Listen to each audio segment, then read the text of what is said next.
Chapitre 7. Les affinités électives. Ils ne savent toucher le cœur qu'en le froissant. Un moderne. Les enfants l'adoraient, lui ne les aimait point, sa pensée était ailleurs. Tout ce que ces marmots pouvaient faire ne l'impatientait jamais. Froid, juste, impassible, et cependant aimé, parce que son arrivée avait en quelque sorte chassé l'ennui de la maison, il fut un bon précepteur. Pour lui, il n'éprouvait que haine et horreur pour la haute société où il était admis, à la vérité au bas bout de la table ce qui explique peut-être la haine et l'horreur. Il y eut certains dîners d'apparat où il put à grand-peine contenir sa haine pour tout ce qui l'environnait. Un jour de la Saint-Louis entre autres, monsieur Valenod tenait le dé chez monsieur de Rênal, Julien fut sur le point de se trahir, il se sauva dans le jardin, sous prétexte de voir les enfants. Quels éloges de la probité, s'écria-t-il. On dirait que c'est la seule vertu, et cependant quelle considération, quel respect bas pour un homme qui, évidemment a doublé et triplé sa fortune, depuis qu'il administre le bien des pauvres. Je parierais qu'il gagne même sur les fonds destinés aux enfants trouvés, à ces pauvres, dont la misère est encore plus sacrée que celle des autres. Ah, monstre, monstre, et moi aussi, je suis une sorte d'enfant trouvé, haï de mon père, de mes frères, de toute ma famille. Quelques jours avant la Saint-Louis, Julien, se promenant seul et disant son bréviaire dans un petit bois qu'on appelle le Belvédère, et qui domine le cours de la fidélité, avait cherché en vain à éviter ces deux frères, qu'il voyait venir de loin par un sentier solitaire.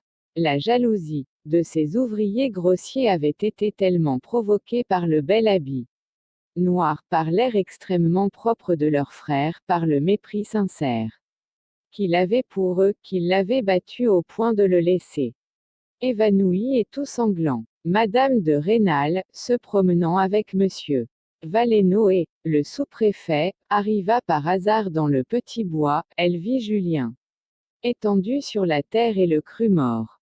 Son saisissement fut tel qu'il donna de la jalousie à monsieur Valenod. Il prenait l'alarme trop tôt.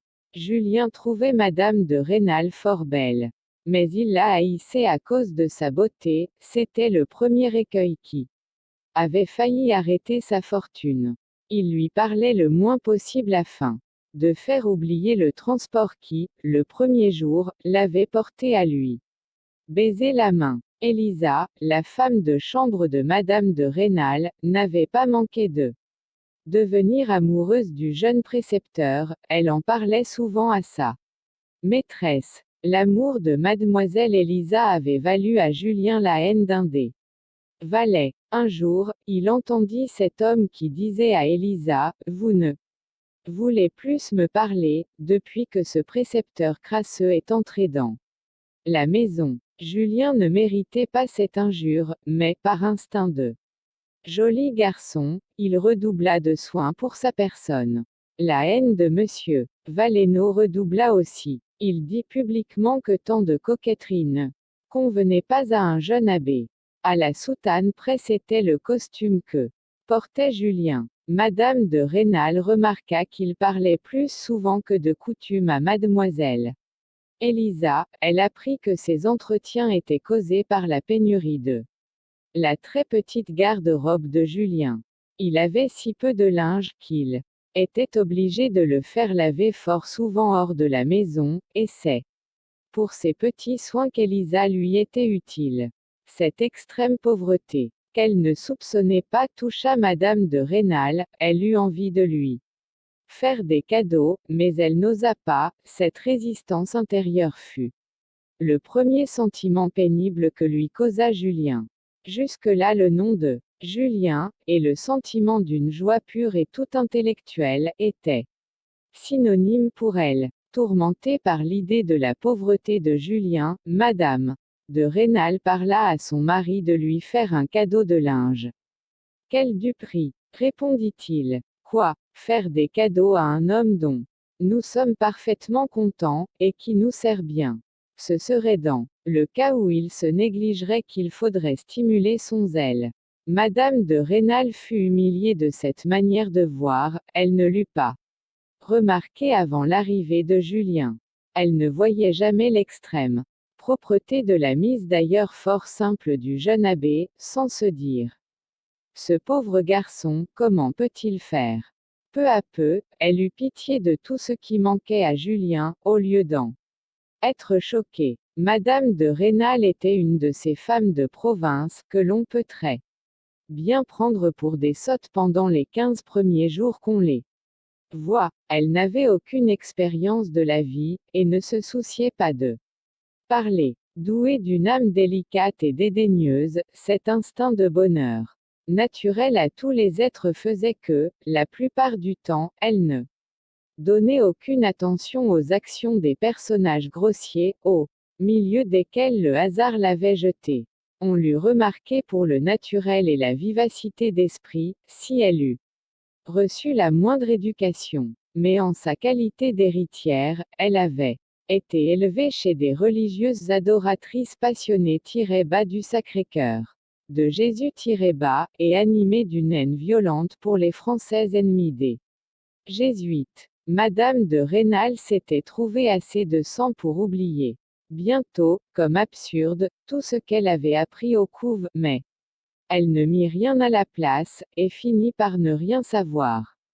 Les flatteries précoces dont elle avait été l'objet, en sa qualité d'héritière d'une grande fortune, et un penchant décidé à la dévotion passionnée, lui avaient donné une manière de vivre tout intérieure, avec l'apparence de la condescendance la plus parfaite, et d'une abnégation de volonté que les maris de Verrières citaient en exemple à leurs femmes, et qui faisait l'orgueil de Monsieur de Rênal. La conduite habituelle de son âme était en effet le résultat de l'humeur la plus altière. Telle princesse, citée à cause de son orgueil, prête infiniment plus d'attention à ce que ces gentilshommes font autour d'elle, que cette femme si douce, si modeste en apparence, n'en donnait à tout ce que disait ou faisait son mari. Jusqu'à l'arrivée de Julien, elle n'avait réellement eu d'attention que pour ses enfants.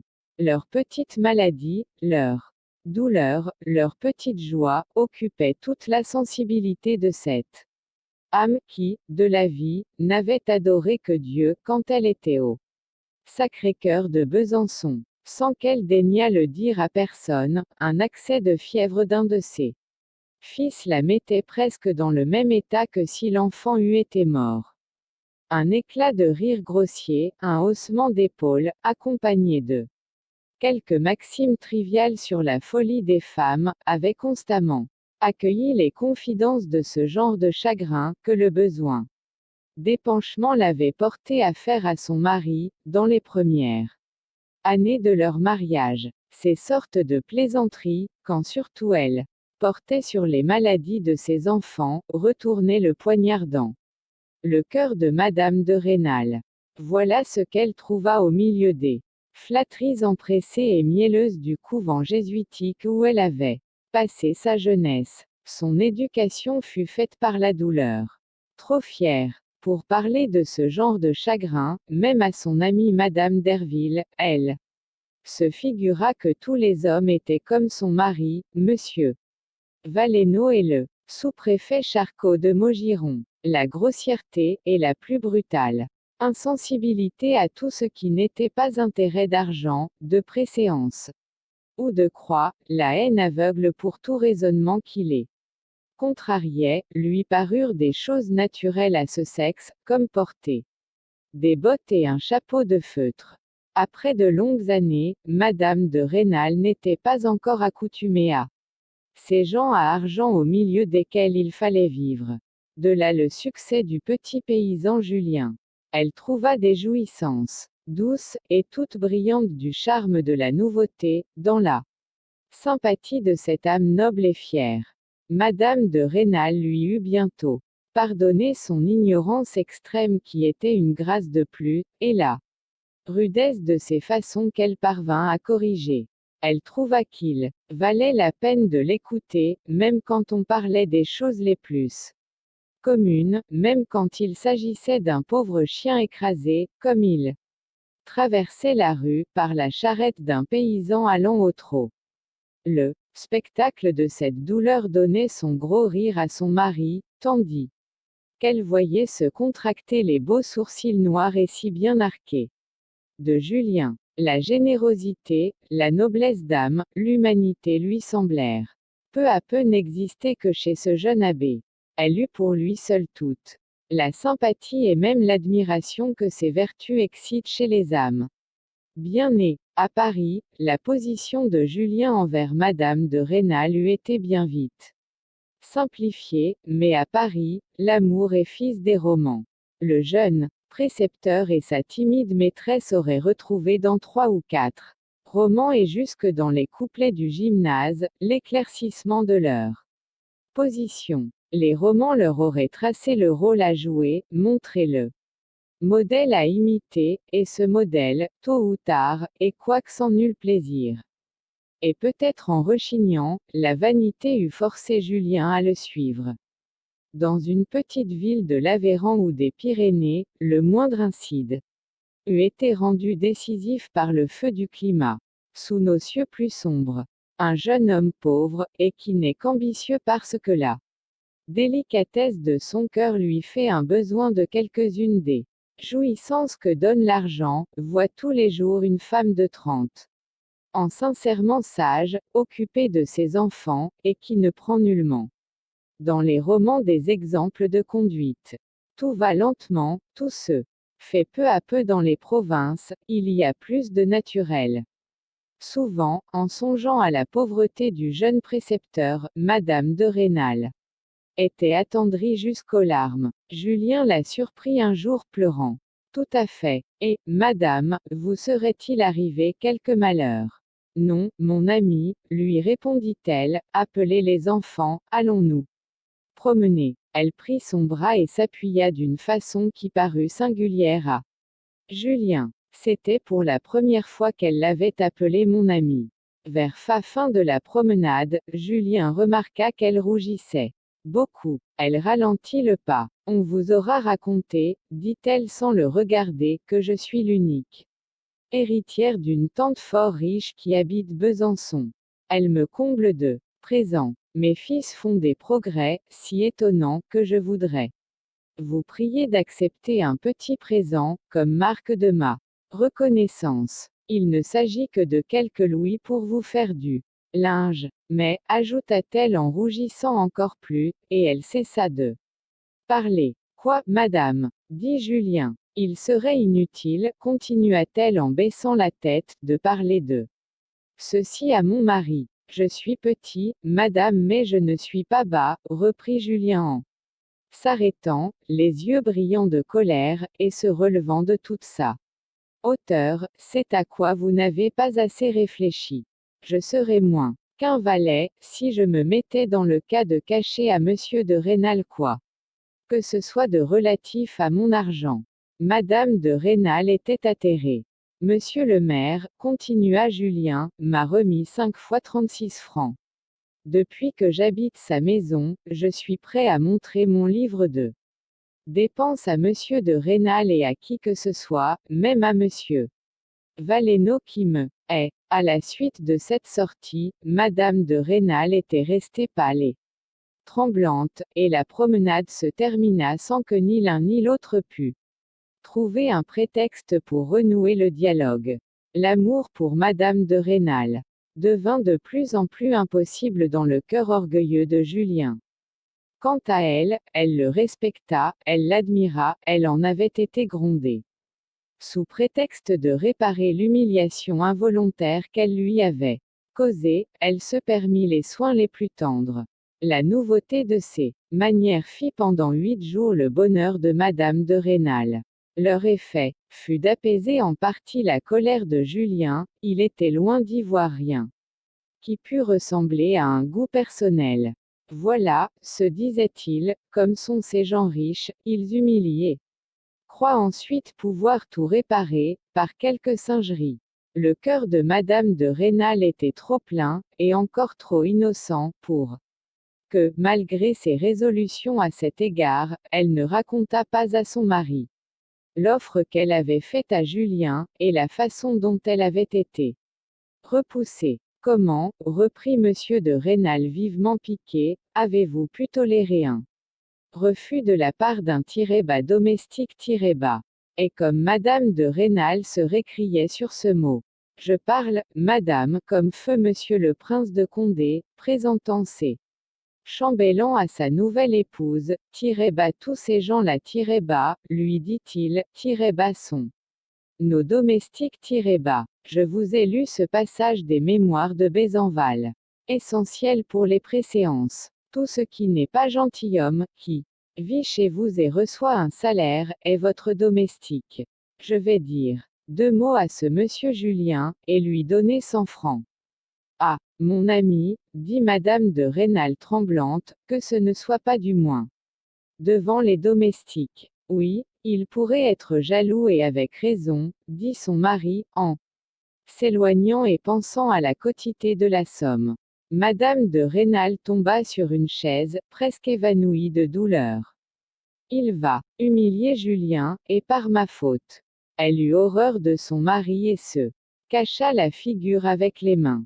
Elle se promit bien de ne jamais faire de confidence. Lorsqu'elle revit Julien, elle était toute tremblante, sa poitrine était tellement contractée qu'elle ne put parvenir à prononcer la moindre parole. Dans son embarras, elle lui prit les mains qu'elle serra. Eh bien, mon ami, lui dit-elle enfin, êtes-vous content de mon mari? Comment ne le serais-je pas? Répondit Julien avec un sourire amer, il m'a donné 100 francs. Madame de Rênal le regarda comme incertaine. Donnez-moi le bras, dit-elle enfin avec un accent de courage que Julien ne lui avait jamais vu. Elle osa aller jusque chez le libraire de Verrières, malgré son affreuse réputation de libéralisme. Là, elle choisit pour 10 louis de livres, qu'elle donna à ses fils. Mais ces livres étaient ce qu'elle savait que Julien désirait. Elle exigea que là, dans la boutique du libraire, chacun des enfants écrivit son nom sur les livres qui lui étaient échus en partage. Pendant que Madame de Rênal était heureuse de la sorte de réparation qu'elle avait l'audace de faire à Julien, celui-ci était étonné de la quantité de livres qu'il apercevait chez le libraire.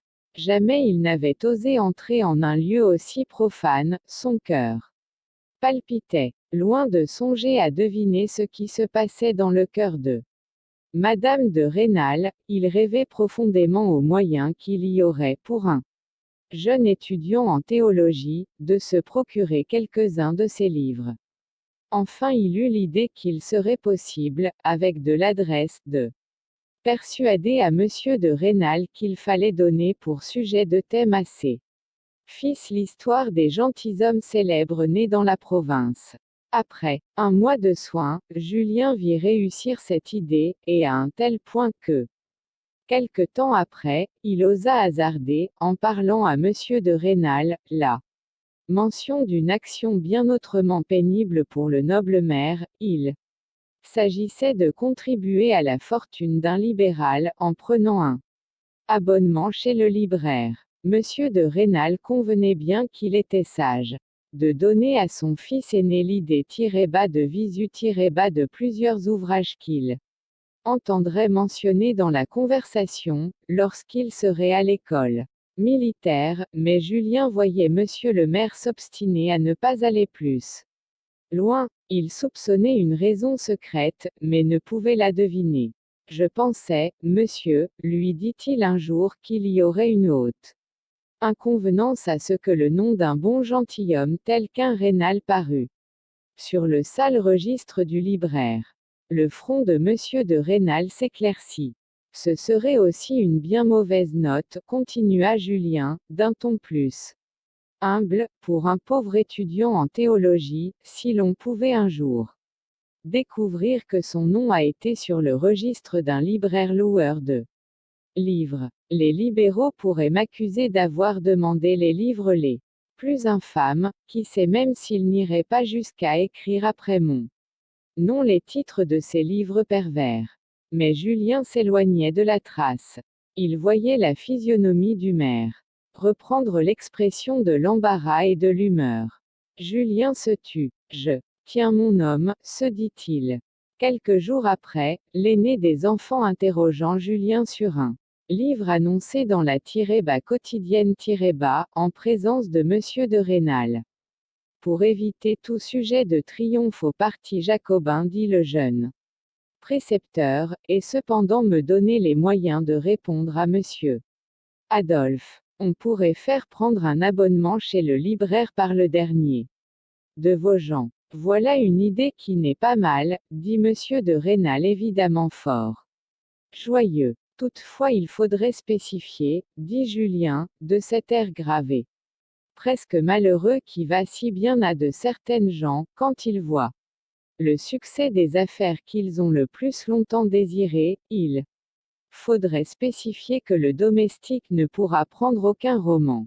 Une fois dans la maison, ces livres dangereux pourraient corrompre les filles de madame, et le domestique lui-même. Vous oubliez les pamphlets politiques, ajouta Monsieur de Rênal, d'un air hautain. Il voulait cacher l'admiration que lui donnait le savant mezzo termine inventé par le précepteur de ses enfants. La vie de Julien se composait ainsi d'une suite de petites négociations.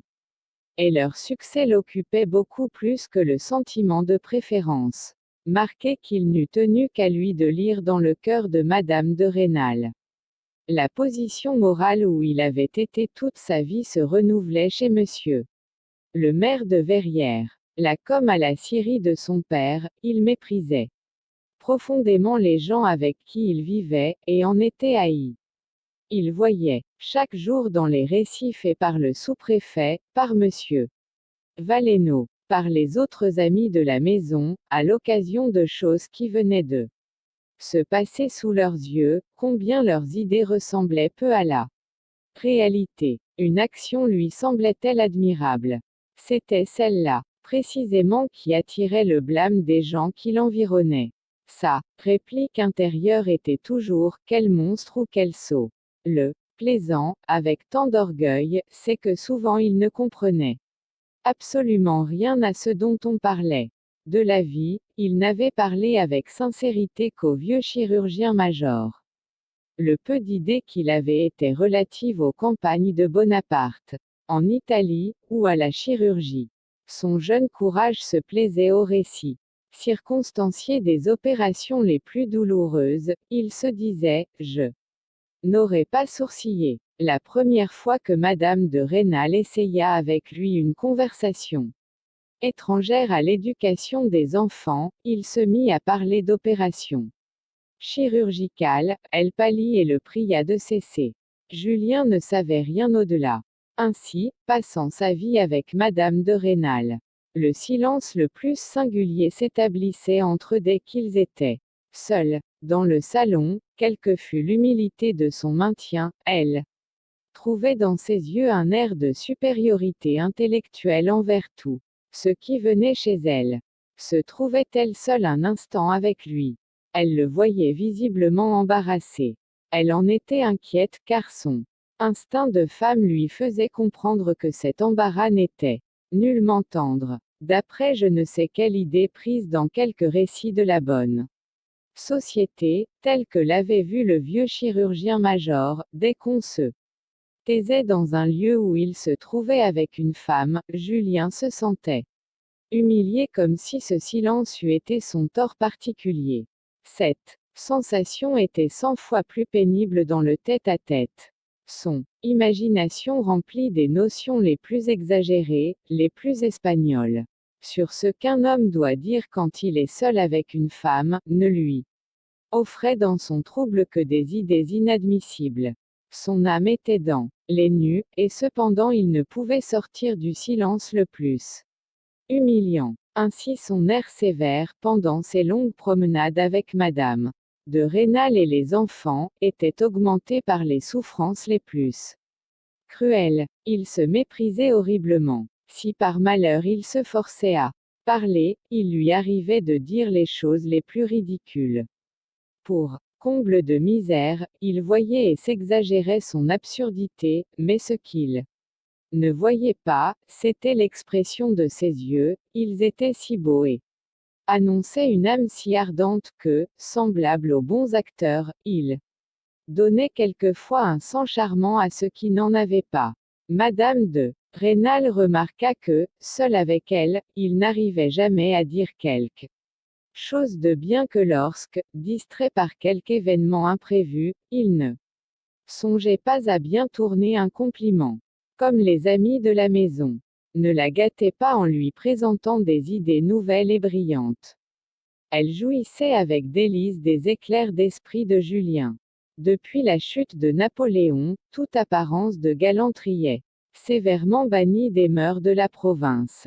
On a peur d'être destitué. Les fripons cherchent un appui dans la congrégation, et l'hypocrisie a fait les plus beaux progrès même dans les classes libérales. L'ennui redouble. Il ne reste d'autre plaisir que la lecture et l'agriculture. Madame de Rênal, riche héritière d'une tante dévote mariée à 16 ans à un bon gentilhomme, n'avait de sa vie éprouvé ni vu rien qui ressemblât le moins du monde à l'amour. Ce n'était guère que son confesseur, le bon curé Chélan, qui lui avait parlé de l'amour, à propos des poursuites de Monsieur Valenod, et il lui en avait fait une image si dégoûtante, que ce mot ne lui représentait que l'idée du libertinage le plus abject. Elle regardait comme une exception, ou même comme tout à fait hors de nature, l'amour tel qu'elle l'avait trouvé dans le très petit nombre de romans que le hasard avait mis sous ses yeux. Grâce à cette ignorance, Madame de Rênal, parfaitement heureuse, occupée sans cesse de Julien, était loin de se faire le plus petit reproche. Chapitre 8. Petits événements. Then there were sighs, the deeper for suppression. And stolen glance, sweeter for the theft. And burning blush, though for no transgression. Badon Juan Bassé. I. 174. L'angélique douceur que Madame de Rênal devait à son caractère et à son bonheur actuel n'était un peu altéré que quand elle venait à songer à sa femme de chambre Élisa. Cette fille fit un héritage, alla se confesser au curé Chélan et lui avoua le projet d'épouser Julien. Le curé eut une véritable joie du bonheur de son ami, mais sa surprise fut extrême, quand Julien lui dit d'un air résolu que l'offre de mademoiselle Élisa ne pouvait lui convenir. Prenez garde, mon enfant, à ce qui se passe dans votre cœur, dit le curé fronçant le sourcil, je vous félicite de votre vocation, si c'est à elle seule que vous devez le mépris d'une fortune plus que suffisante. Il y a 56 ans sonnés que je suis curé de Verrières, et cependant, suivant toute apparence, je vais être destitué. Ceci m'afflige, et toutefois j'ai 800 livres de rente. Je vous fais part de ce détail afin que vous ne vous fassiez pas d'illusions sur ce qui vous attend dans l'état de prêtre. Si vous songez à faire la cour aux hommes qui ont la puissance, votre perte éternelle est assurée. Vous pourrez faire fortune, mais il faudra nuire aux misérables, flatter le sous-préfet, le maire, l'homme considéré et servir ses passions. Cette conduite, qui dans le monde s'appelle savoir-vivre, peut, pour un laïc, n'être pas absolument incompatible avec le salut, mais, dans notre état, il faut opter, il s'agit de faire fortune dans ce monde ou dans l'autre. Il n'y a pas de milieu. Allez, mon cher ami, réfléchissez, et revenez dans 3 jours me rendre une réponse définitive. J'entrevois avec peine, au fond de votre caractère, une ardeur sombre qui ne m'annonce pas la modération et la parfaite abnégation des avantages terrestres nécessaires à un prêtre. J'augure bien de votre esprit, mais permettez-moi de vous le dire, ajouta le bon curé, les larmes aux yeux. Dans l'état de prêtre, je tremblerai pour votre salut. Julien avait honte de son émotion. Pour la première fois de sa vie, il se voyait aimé, il pleurait avec délice et alla cacher ses larmes dans les grands bois au-dessus de Verrières. Pourquoi l'état où je me trouve? Se dit-il enfin, je sens que je donnerais 100 fois ma vie pour ce bon curé Chélan et cependant il vient de me prouver que je ne suis qu'un sot. C'est lui surtout qu'il m'importe de tromper, et il me devine. Cette ardeur secrète dont il me parle, c'est mon projet de faire fortune.